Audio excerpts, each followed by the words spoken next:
whether you start off the bench to sort of improve what the supporting cast has done in the first couple games?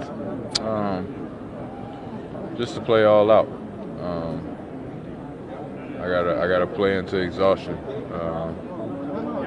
Anything that I can add to the game, offensively, defensively, communication, whatever, it's got to be done. We got to get this game. They say play to exhaustion. I mean, you already had to have an IV after the last game. How much more can you possibly? I mean, well, I think last game was just a shock. I hadn't been playing as many minutes in the last few games or the last couple series. So I think I was pushing myself a little too hard, thinking that I wasn't going to be playing as much anyway. And, they end up needing me for extended minutes, and, I gassed out a little bit. But other than that, I just got to take care of my body, make sure I'm ready to go for Game 3, and however much T-Lou needs me, I'll be out there. Thanks. It's always tough to close out to their shooters, especially in those little, rub-off pick and pops at the top. Is it more energy that you guys will just have to expend to try to get there? As opposed to X's and O's. I mean, I guess so. We got to get out the shooters. It's no secret. You know what I mean? We've played this team the last 3 years. We know how they play. We just got to do a better job. Yeah, Peters, I've never asked you this, but, the way officials determine whether the guy is actually in a shooting motion, like I'm talking about Curry's half-court shot. Would you like to see that rule at least massaged so that the defender at least gets more of a break there? When a guy does not intend to shoot until the contact.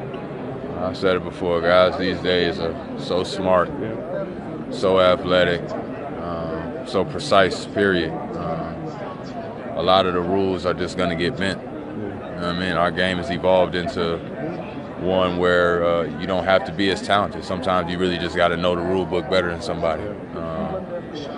And, you know what I'm saying? You got to commend the guy for that. If they could figure out a way to work it to their advantage, then so be it. You know what I mean? We can't complain about that.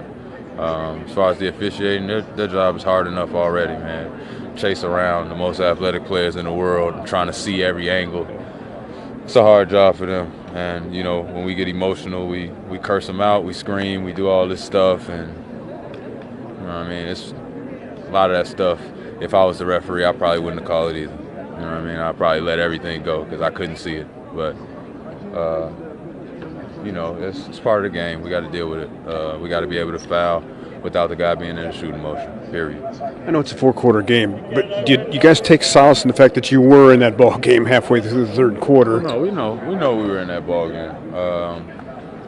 And like I was saying, we have to do a better job of when we have those moments where it's, 5 to 8 point game, those 1 or 2 empty possessions we're having with just isoing the ball as opposed to, moving it and playing how we normally would play.